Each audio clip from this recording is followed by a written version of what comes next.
Muy bien, este video para el curso de epidemiología en salud mental eh, intentará llevarles las dos principales medidas de asociación en epidemiología, que son el riesgo relativo y el odds ratio. Básicamente son las principales medidas con las cuales nos vamos a encontrar en el ejercicio de la epidemiología, en todas las áreas, también en la salud mental. Muy bien, empecemos con el riesgo relativo o RR. Normalmente se le conoce con RR de manera rápida, entonces siempre vamos a estar hablando del RR. Muy bien, es la razón entre la incidencia de la enfermedad en el grupo de expuestos con la incidencia de enfermedad en el grupo no expuesto. ¿Eso qué significa? Hay un grupo de expuestos, de personas que son expuestas a un factor de riesgo, en tanto que hay otras personas que no están expuestas.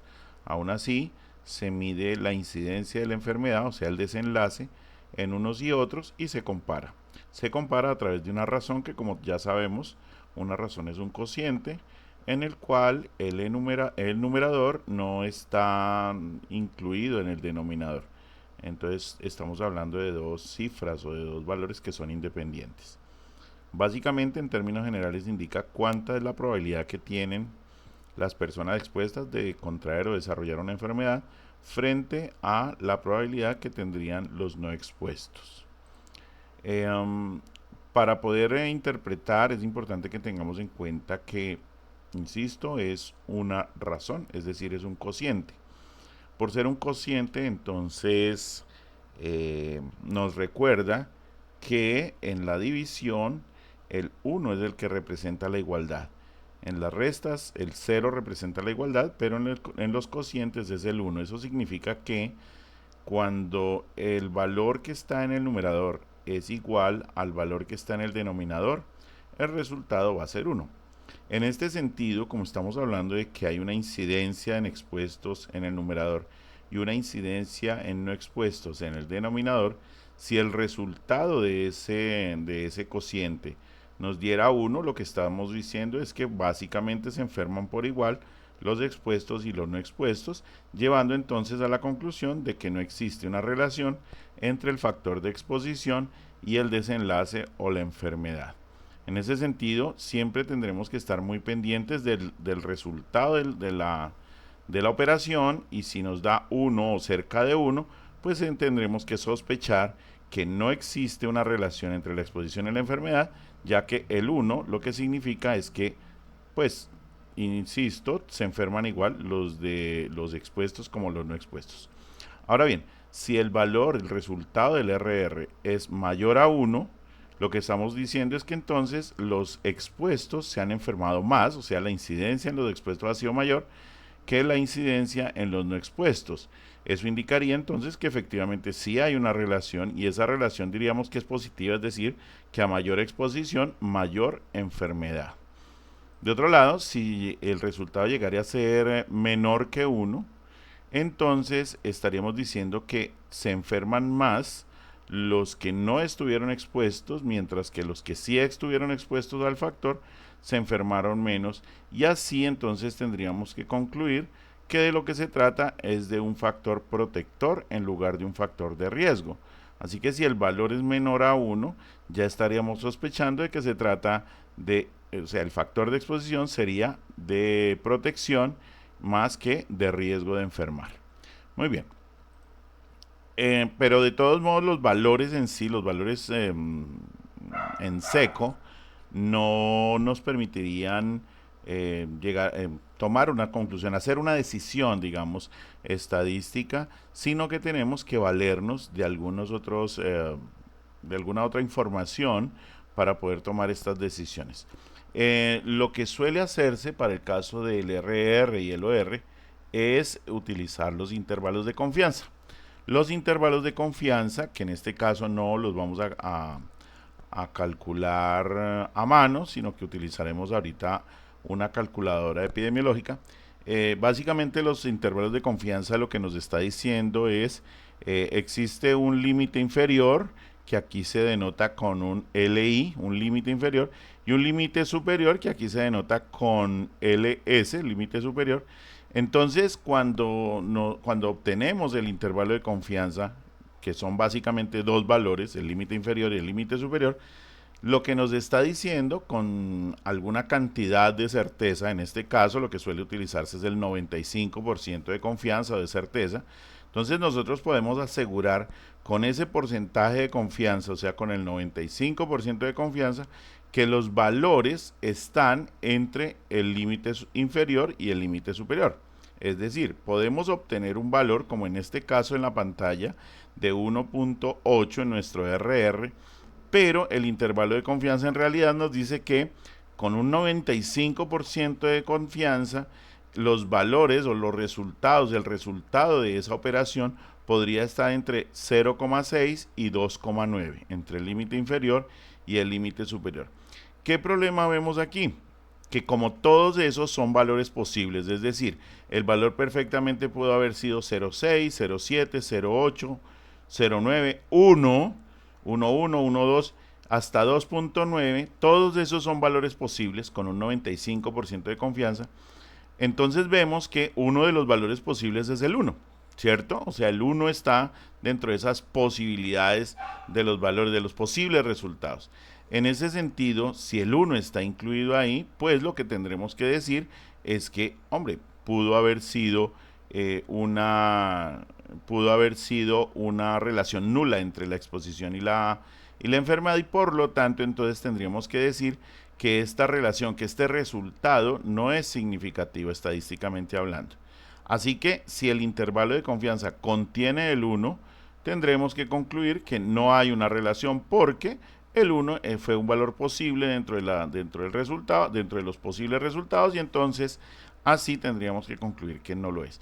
Ahora bien, si por el contrario vamos y tomamos el intervalo de confianza y tanto el límite superior como tanto el límite inferior como el límite superior se encuentran a un lado del 1, es decir, no contienen el 1, entonces allí sí podemos decir con un 95% de confianza que el resultado que hemos obtenido es significativo, o sea que el RR es significativo. En el caso de la pantalla, lo que se ve aquí es que el resultado nos dio 1,6. Ese 1,6, pues con el 95% de confianza podríamos decir que pudo haber sido también 1,1, que es el límite inferior, o 1,2, 1,3, 1,4, hasta 3,2. De todos modos, dentro de todos los valores posibles, con el 95% de confianza, no se encuentra el 1. 1 no estaba dentro de las posibilidades. Por lo tanto, podemos decir que sí hay una relación significativa, y entonces podríamos decir aquí también que el factor de exposición es un factor de riesgo de enfermar. Muy bien. Al riesgo relativo, que ya dijimos lo vamos a llamar RR, también le podemos conocer como razón de riesgos o razón de tasas de incidencia, y en inglés es común encontrarlo como Relative Risk o Risk Ratio.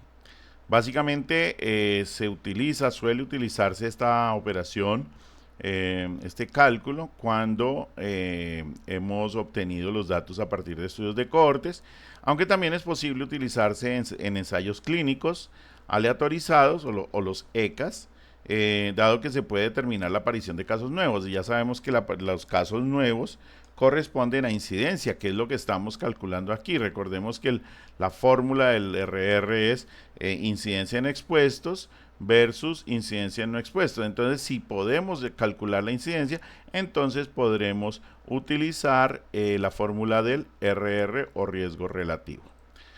Esto es muy importante que lo conozcamos cuando estamos trabajando ya en epidemiología analítica, que es la famosísima tabla de contingencia o tabla 2x2. Esta tabla 2x2 es una tabla estándar. Es muy importante recordar la ubicación de las celdas, lo que corresponde. Entonces, aquí va a ser muy importante recordar que en el encabezado de las columnas, o mejor dicho, en las columnas lo que tenemos son los desenlaces. Los desenlaces ya sabemos que pueden ser enfermedad o muerte o curación cuando estamos tratando, por ejemplo, de probar terapias. Entonces el desenlace obviamente es lo que resulta y tenemos entonces la primera columna para los casos positivos, digamos, del desenlace, en tanto que la segunda columna corresponde a los datos, a los negativos de dicho desenlace.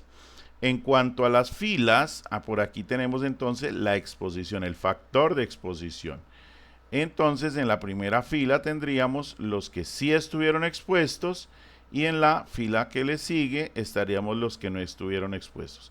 Así entonces tenemos 4 celdas con 4 posibilidades, 4 posibles combinaciones entre los que sí estuvieron expuestos y sí desarrollaron la enfermedad, si el desenlace es una enfermedad, que es la celda A. Luego tenemos en la B los que sí estuvieron expuestos y no desarrollaron la enfermedad, que sería la celda B. La celda C serían los que no estuvieron expuestos pero sí desarrollaron la enfermedad. Y finalmente la celda D, que son los que no estuvieron expuestos y tampoco desarrollaron la enfermedad. Esto, como dije, es supremamente importante que siempre lo tengamos en cuenta y siempre esté presente porque el orden aquí de las celdas va a ser vital para los cálculos que vienen. Notemos aquí los marginales, las celdas marginales, que son los cálculos, las sumatorias. Entonces A más B correspondería a la totalidad de los sujetos que se expusieron al factor. C más D sería la totalidad de los sujetos que no se expusieron al factor. Por el otro lado está A más C, que sería el total de enfermos. Si el desenlace es una enfermedad, entonces el total de enfermos, A más C. Y en la siguiente columna, en la marginal de la siguiente columna, entonces tendríamos B más D, que sería el total de sujetos que no enfermaron. Al final tenemos la N, que es la sumatoria de todos los sujetos, ¿de acuerdo? Entonces, ya con estas marginales ya podemos ir entendiendo básicamente algunos aspectos importantes. Por ejemplo, si quisiéramos calcular la incidencia total, pues básicamente es el total de enfermos, A más C, sobre la N, sobre el total de la población. Por ejemplo, solo para mencionar alguna aplicación, para que veamos que estas tablas 2×2 van mucho más allá que simplemente los cálculos de RR y OR. Muy bien, vámonos de nuevo, regresemos con el riesgo relativo, pero ya aplicado con tablas 2×2. Entonces otra vez aquí tenemos la misma tablita que acabamos de ver, solo que ahorita vamos a ver cuál es la fórmula del riesgo relativo, que en realidad es supremamente fácil. La fórmula del riesgo relativo debe tomar en consideración primero la incidencia en los expuestos. La incidencia en los expuestos se calcula muy sencillamente, fíjense, los que se enfermaron y se expusieron. Acuérdense que los expuestos es A más B, ¿no? Entonces, esos son todos los expuestos. Pero entonces, como es incidencia, o sea, los casos positivos, entonces sería A sobre A más B. Los que se expusieron y se enfermaron sobre todos los que se expusieron. Esa es la incidencia en expuestos. Así de simple. La otra es la incidencia en los no expuestos, que sería la fila de abajo, en donde es la C, o sea, los que se enfermaron, sobre el total de los que no estuvieron expuestos, que es C más D. Entonces ahí tendríamos la incidencia en los no expuestos. Y básicamente el RR es supremamente sencillo, como ya lo habíamos indicado, que es incidencia de expuestos sobre la incidencia en no expuestos, o sea, A sobre A más B sobre todo dividido en C sobre C más D. Si vemos, es realmente muy sencillo. No olvidar que es una razón. ¿Y por qué hago esta anotación aquí? Como es una razón, entonces lo de arriba no está contenido en lo de abajo, como si sucedería en una proporción, por ejemplo. Pero es una razón, o sea que el valor de arriba es independiente del valor de abajo.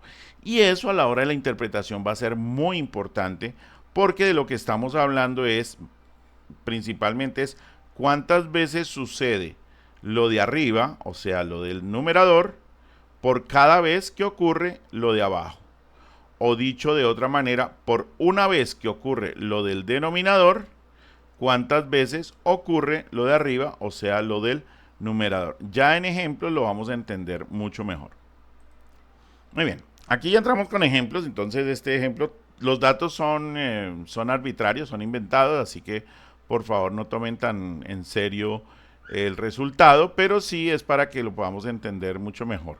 Entonces, queremos relacionar un factor de exposición. Recordemos que de lo que se trata aquí es asociar, y lo que asociamos es una exposición o un factor de exposición con un desenlace.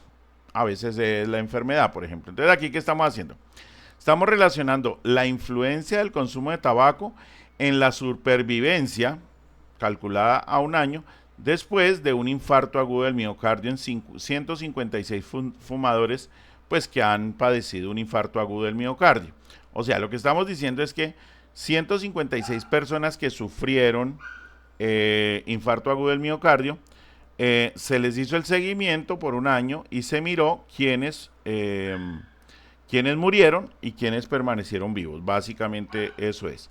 Los datos son estos. Entonces, bueno, aquí puse, pues para que lo recordemos, tener ahí la mnemotecnia o la ayuda de la fórmula del RR.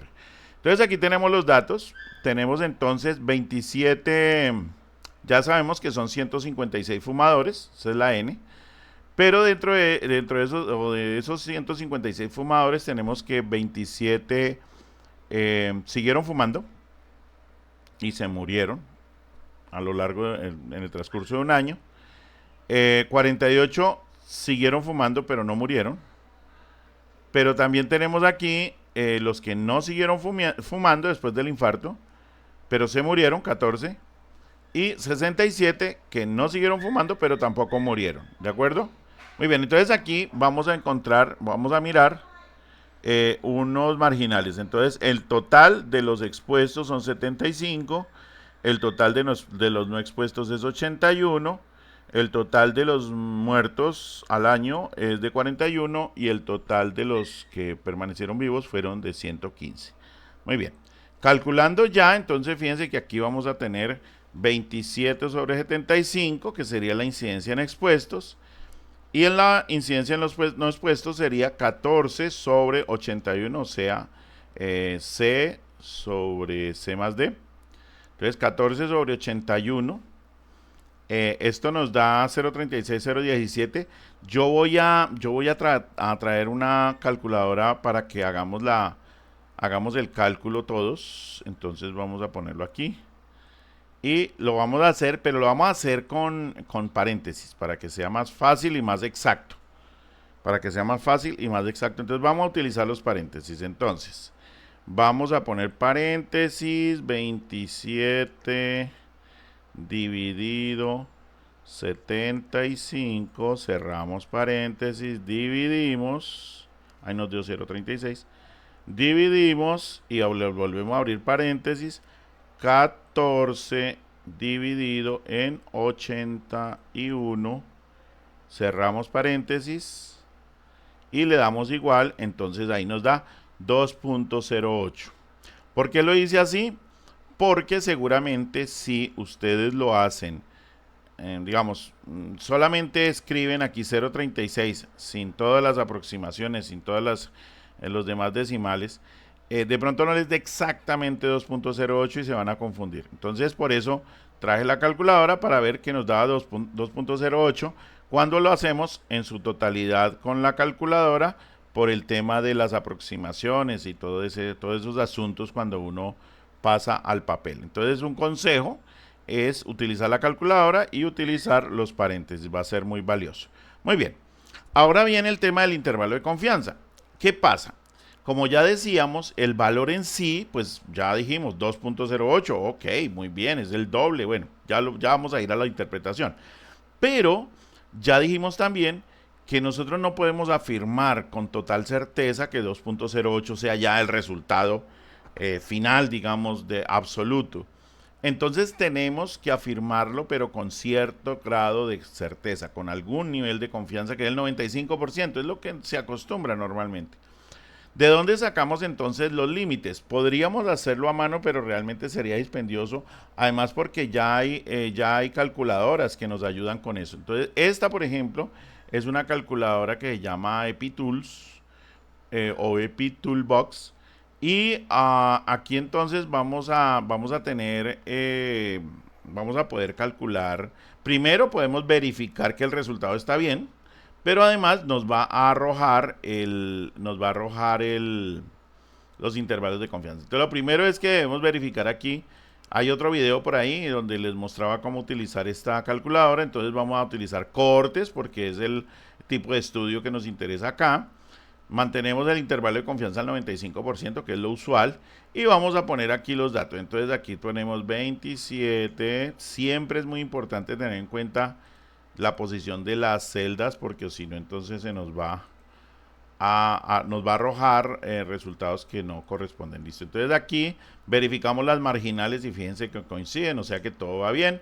Le decimos mostrar los resultados y aquí entonces nos aparece efectivamente 2.08, o sea, lo hicimos bien, está muy bien. Pero además me da de una vez el intervalo de confianza al 95% y me da los dos valores. El límite inferior, que es 1.19, y el límite superior, que es 3.66. Yo ya los he puesto por acá. Entonces, pues ya podemos decir, ok, es un resultado significativo porque no contiene el 1. Sin embargo, yo traje este dibujito por si podría resultar un poco más ilustrativo. Fíjense que aquí entonces tenemos el valor que nos dio aquí, que está como más oscurito, 2.08, ese fue el resultado de nuestra operación.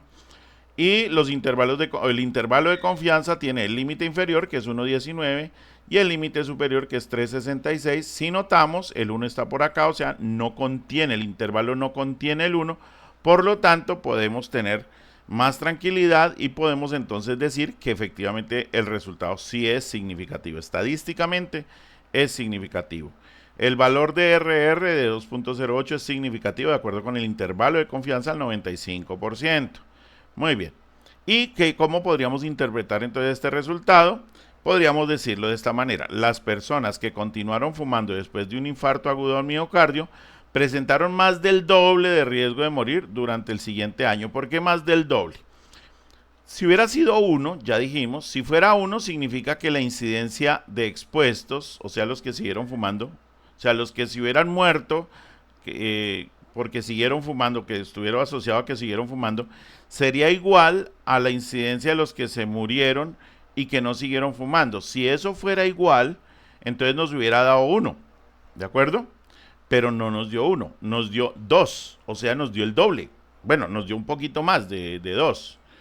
Es decir, que ahí, por esa razón decimos que está presentando un riesgo de más del doble, porque superó precisamente 2, o sea, más del 2 exactamente hubiera sido el doble.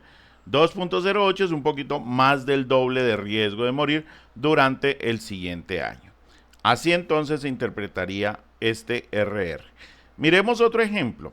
Miremos un ejemplo ya en donde vamos a probar, digamos que equivaldría como a un ECA, un ensayo clínico. Dice, incidencia del ataque de pánico en un grupo de 270 personas que fueron tratados y no tratados, porque tiene que haber unos que sí están expuestos y otros que no están expuestos, tratados y no tratados con terapia cognitivo-conductual, con tratamiento cognitivo-conductual. Muy bien, entonces aquí tenemos los datos, ya están de una vez con los marginales y demás, entonces tenemos 4 personas que fueron tratadas y que desarrollaron o que tuvieron ataque de pánico, digamos a un tiempo, no puse aquí a un tiempo, pero vamos a suponer que a un año también. Y aquí tenemos entonces los que sí fueron tratados pero que no tuvieron ataque de pánico. Por el otro lado tenemos los que sí tuvieron ataque de pánico y no fueron tratados, 24, y los que no fueron tratados y tampoco tuvieron ataque de pánico, que fueron 109. Aquí están los marginales, vamos a calcular, entonces aquí básicamente nos da 4 sobre 37, eso nos da una incidencia de 0.029, el otro nos da 24 sobre 133, nos da una incidencia de 0,18. ¿Eso qué significa? Nos significa que obviamente los que no fueron tratados tuvieron una incidencia más alta de ataque de pánico. Dense cuenta que el denominador está más elevado, es más grande que el numerador, ¿de acuerdo? Eso explica por qué esto nos da menos de 1, ¿sí? Nos da menos de 1 porque sencillamente el denominador es más grande que el numerador.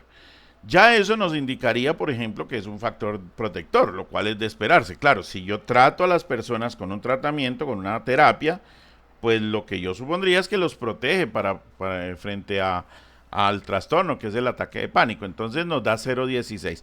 Sin embargo, otra vez, tenemos que validar eso para no estar de pronto cometiendo una ligereza y emitir decisiones que no correspondan. Entonces tenemos que hacer la prueba con los datos con los intervalos de confianza. Entonces vamos a borrar aquí.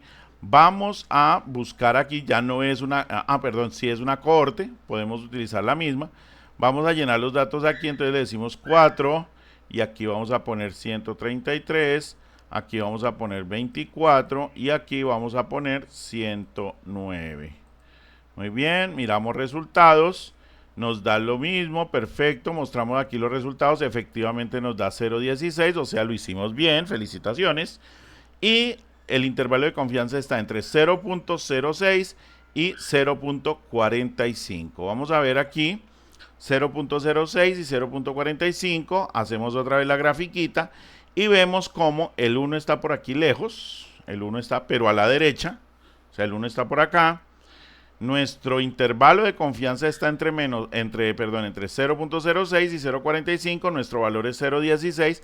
No contiene el 1 el intervalo de confianza, por lo tanto concluimos que nuestro resultado es significativo, ¿de acuerdo? El valor de RR de 0,16 es significativo de acuerdo con el intervalo de confianza al 95%. ¿Cuál podría ser la interpretación de este ejemplo? Bueno, las personas que fueron tratadas con terapia cognitivo-conductual presentaron un riesgo del 84% menos que las que no fueron tratadas de presentar un ataque de pánico. Aquí tenemos que hacerlo en estos términos, fíjense, ¿por qué el 84% menos? Pensemos, si hubiera dado 1, significaría que habrían sufrido igual de ataque de pánico tanto los que tuvieron tratamiento como los que no tuvieron tratamiento, si hubiera sido 1. Pero nos dio 0,16. 0,16, si lo ponemos en términos ya de porcentaje, eso es un equivalente al un 84% menos que si hubiera sido 1. Por lo tanto, ahí tenemos cómo comparar y poder decir que efectivamente sí protege, o sea, atender a las personas, tratarlas con terapia cognitivo-conductual, sí las protege, inclusive a un 84% de no sufrir, de protegerlas contra un ataque de pánico. Insisto, estos son datos arbitrarios, son datos inventados solamente para fines pedagógicos, así que por favor no me lo vayan a tomar tan en serio. Muy bien. Muy bien, ahora vamos a proceder a la otra medida de asociación que se conoce como OR o también Odds Ratio. Bueno, la palabra odds nos suele, es como rara, desconocida para nosotros. Al buscar diferentes traducciones de la palabra odds, aparecen opciones como posibilidad, inclusive probabilidad, aunque yo prefiero llamarla posibilidad porque cuando hablamos de probabilidad suele estar más asociada esta palabra al riesgo. Y entonces yo preferiría que la dejemos de manera exclusiva para los riesgos, o sea, para RRR. Y aquí entonces hablemos de posibilidad o de chance o de oportunidad. Serían como las traducciones más adecuadas para odds. Pero mientras no necesitemos esas claridades, pues le seguiremos llamando odds ratio o UOR. Listo, dice, es una medida de asociación que expresa cuánta posibilidad existe de encontrar enfermos entre los que se expusieron a un supuesto factor de riesgo frente a la posibilidad de encontrar enfermos entre los que no se expusieron. Aquí de lo que estamos hablando básicamente es que pues en un estudio de cohortes o en un ECA podemos ir identificando cuándo aparecen los casos nuevos. Por eso es que es posible hablar de incidencias. Pero en estudios, por ejemplo, de casos y controles o estudios transversales, ya el evento ya ocurrió, o sea, el desenlace ya ocurrió. Y por lo general tenemos problemas, como ya se sabe en los estudios de casos y controles, por ejemplo, tenemos problemas de sesgo de memoria en donde por más que intentamos identificar la secuencia temporal entre la exposición y el desenlace no es posible identificar. Por lo tanto, difícilmente podemos concluir con alta certeza de que un factor de exposición, un supuesto factor de exposición, está antes que el desenlace. Y eso pues obviamente nos conlleva una serie de limitaciones a la hora de concluir. Muy bien, entonces por eso se habla del odds ratio, y es si yo tengo un grupo de personas y sé que algún grupo de personas, ese grupo de personas puedo yo dividirlas en dos, y unas son enfermas y otras no enfermas, por ejemplo, para el caso de para los casos y controles. Cuando eso pasa, pues voy e identifico factores a los que estuvieron expuestos. Yo no puedo decir que los expuestos desarrollaron la enfermedad porque no tengo la prueba para eso, como si lo tendría en un estudio de cohortes. Yo no tengo la prueba para decir que contrajeron determinada enfermedad. Simplemente lo que puedo decir es, encuentro personas que dicen haber estado expuestas a esto y que ahora están enfermas. O encuentro personas que están enfermas y que dicen haber estado expuestas a tal cosa. Entonces, en ese sentido, de lo que estamos hablando es de la posibilidad de encontrar personas enfermas que estuvieron expuestas a determinado factor y no enfermas que no estuvieron expuestas a determinado factor. Esas esas razones son las que ponemos en juego aquí. Entonces, como vemos en la fórmula, el OR básicamente también es una razón, por eso es ratio, es una razón, pero en este caso la razón es de la oportunidad de estar enfermo o posibilidad de estar enfermo entre los expuestos versus la oportunidad de estar enfermos entre los no expuestos. Es la medida de asociación propia de los estudios de casos y controles, es decir, que no puede hablarse de riesgo de contraer o desarrollar la enfermedad, ya que el desenlace ya ocurrió, como ya lo venía mencionando. También puede utilizarse en estudios transversales analíticos donde la exposición y el desenlace se identifican simultáneamente. Cuando hacemos, por ejemplo, un estudio de prevalencia o un estudio observacional, exposición y desenlace pues ya están presentes. Yo hago una encuesta, digámoslo así, y en la encuesta pues no sé qué fue primero, pero lo que sabemos es que ahí está registrado. Por eso la medida de asociación ideal para este tipo de situaciones es el OR. Muy bien.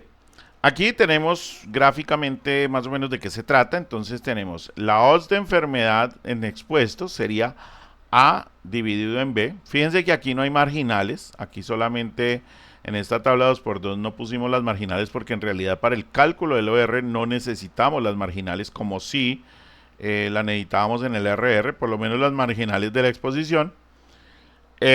Aquí no se necesitan, solamente puse aquí el de la N, que para tener un estimativo pues de la muestra total. Entonces tenemos la odds de enfermar, que sería A sobre B, es una razón, evidentemente, o sea, una razón dentro de los expuestos. Y aquí tenemos la otra razón entre los no expuestos, que es C sobre D. Es una razón, ya sabemos por qué es una razón, porque el numerador no está contenido en el denominador, se trata de dos valores independientes. Muy bien. Entonces, fíjense, aquí podemos ver cómo se calcula. Entonces, podemos calcular dividiendo A sobre B y luego dividiendo eso por el cociente entre C sobre D. Otra forma, y es la razón por la cual se le conoce al OR como la razón de productos cruzados, es justamente eso, producto, es decir, multiplicando, cruzado, es decir, A por D, y eso lo dividimos, porque es una razón, por el otro producto que es B por C.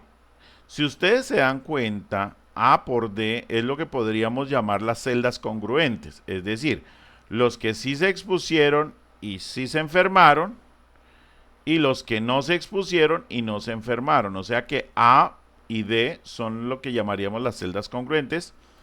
Si ese producto da muy grande, si da grande, y lo comparamos, digámoslo así, porque al ser una razón de alguna manera estamos comparando, por los no congruentes, es decir, los que sí se expusieron pero no se enfermaron, y los que no se expusieron y sí se enfermaron, o sea, B y C, si ese producto al multiplicar esas dos celdas da pequeño, pues ahí nos va a dar un OR grande, ¿sí? Porque el valor de arriba, A por D, va a ser mucho más grande que el valor de abajo, B por C, eso nos va a dar un valor muy grande, y ahí entonces estaríamos suponiendo que existe una relación. ¿Por qué? Porque los que sí se expusieron sí se enfermaron y los que no se expusieron no se enfermaron.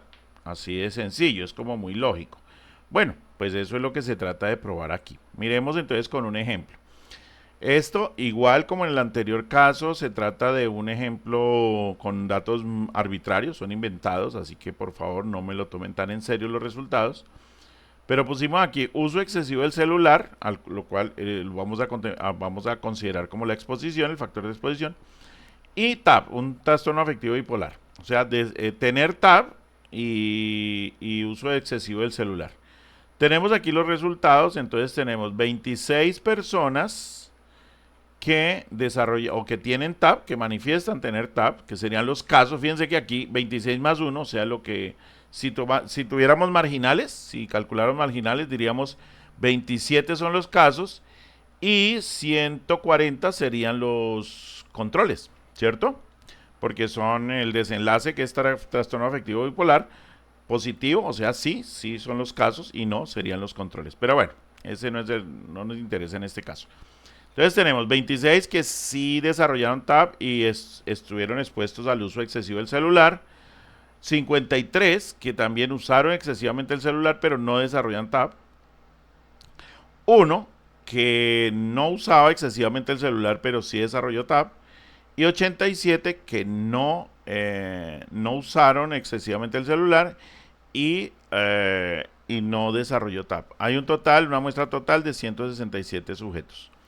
Bueno, pues aquí tenemos entonces, vamos a hacer la prueba aquí con nuestra mega calculadora. Entonces vamos a hacer la prueba aquí y vamos a ver cómo nos va. Aquí lo vamos a hacer con la primera fórmula, entonces vamos a hacer paréntesis. Ya dijimos, es preferible hacer de una vez todo con paréntesis para asegurar las aproximaciones y demás. 26 dividido 53, cierro paréntesis, dividido, abro paréntesis. 1 dividido 87, cierro paréntesis, igual, y me da 42.679, 42.68. Bien, listo, está correcto. Muy bien, entonces sigamos. Aquí tenemos la otra forma, es decir, con productos cruzados. Vamos a probar a ver si nos da igual. Siempre somos curiosos, así que vamos a intentarlo hacer nuevamente. Entonces, otra vez con paréntesis, 26 por, como es producto, 87, cierro paréntesis, dividido, abro paréntesis, 53, voy a hacerlo de puro desocupado, por 1, porque ya sabemos que 53 por 1 pues nos va a dar 53, cierro el paréntesis y le doy igual, y me da efectivamente 42.68, o sea, nos da igual, o sea, cualquier manera de cualquier manera que lo calculemos, igual nos va a dar el mismo valor. ¿De acuerdo? De una vez intentemos hacer nuestro cálculo de los... Vamos a intentar hacer un cálculo de los intervalos de confianza.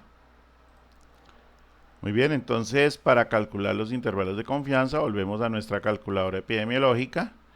Vamos a incluirle aquí los datos, vamos a poner, bueno, aquí tenemos que definirle primero que todo el tipo de estudio. Aquí no es cohortes, aquí sería un estudio de casos y controles. Es muy importante que le definamos el tipo de estudio, porque si no, entonces no nos va a dar las medidas que corresponden. Entonces aquí tenemos tipo de estudio, caso y control. El intervalo de confianza es al 95%, le dejamos así. Y vamos a incluirle aquí los valores, que son 26 en A, 53 en B, 1 en C y 87 en D. Vamos a verificar 167, muy bien, perfecto, mostramos resultados. Y aquí entonces tenemos 42,68, ya efectivamente, fíjense que aquí está.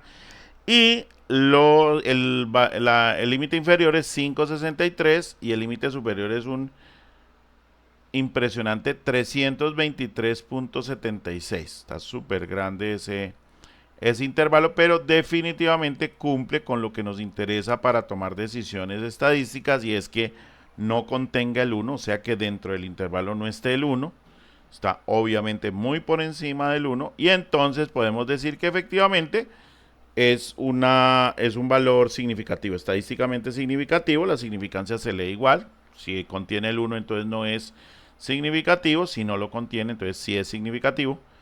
Y la interpretación podrían ser dos formas de interpretarlo. Aquí traje dos, podrían ser de pronto más, pero traigo dos, que son como las más clásicas. La primera interpretación podría ser: las personas que usan excesivamente el celular tienen una odds, o sea, una posibilidad de tener tab casi 43 veces la de las personas que no lo usan en exceso. Casi, porque es 42.68. Como es una razón, de lo que estamos hablando es de veces. Recordemos que razón de lo que nos habla es cuántas veces ocurre lo de arriba por una vez que ocurre lo de abajo. Así debemos entenderlo siempre. Entonces, en ese sentido, aparece aquí como que casi 43 veces lo que, digamos, la posibilidad de tener tab entre los que usan excesivamente el celular versus los que no lo usan. Otra forma de interpretarlo está aquí. La posibilidad de encontrar personas con tab entre quienes usan excesivamente el celular es casi 42 veces más que entre quienes no lo usan en exceso. Este más es muy importante tenerlo en cuenta. Hagan de cuenta que ustedes le quitan al valor un 1. Si fuera un 1, entonces quedaría 41,68. El 1, ¿por qué? ¿Por qué le quitaría el 1? Porque el 1 es el que corresponde a la igualdad. O sea que el 41,68 sería el exceso. O sea, lo demás, lo que está de más.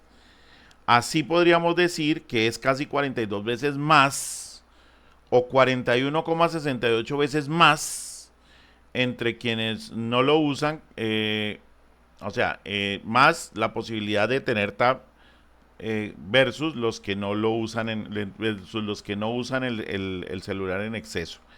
Esa forma también es, digamos, una posibilidad de interpretarlo para poder entender que, en efecto, pues obviamente estos resultados son arbitrarios, pero es para entender que, en efecto, sí hay una asociación fuerte, muy fuerte, entre el uso excesivo del celular y el trastorno afectivo bipolar. No concluyendo de que pueden desarrollar el trastorno afectivo bipolar porque el estudio, el tipo de estudio no permite concluir eso, pero finalmente lo que nos interesa aquí es definir si existe o no existe asociación y según esos resultados sí que la hay. Bien, dejamos así y seguimos luego con las medidas de impacto o efecto en otro video.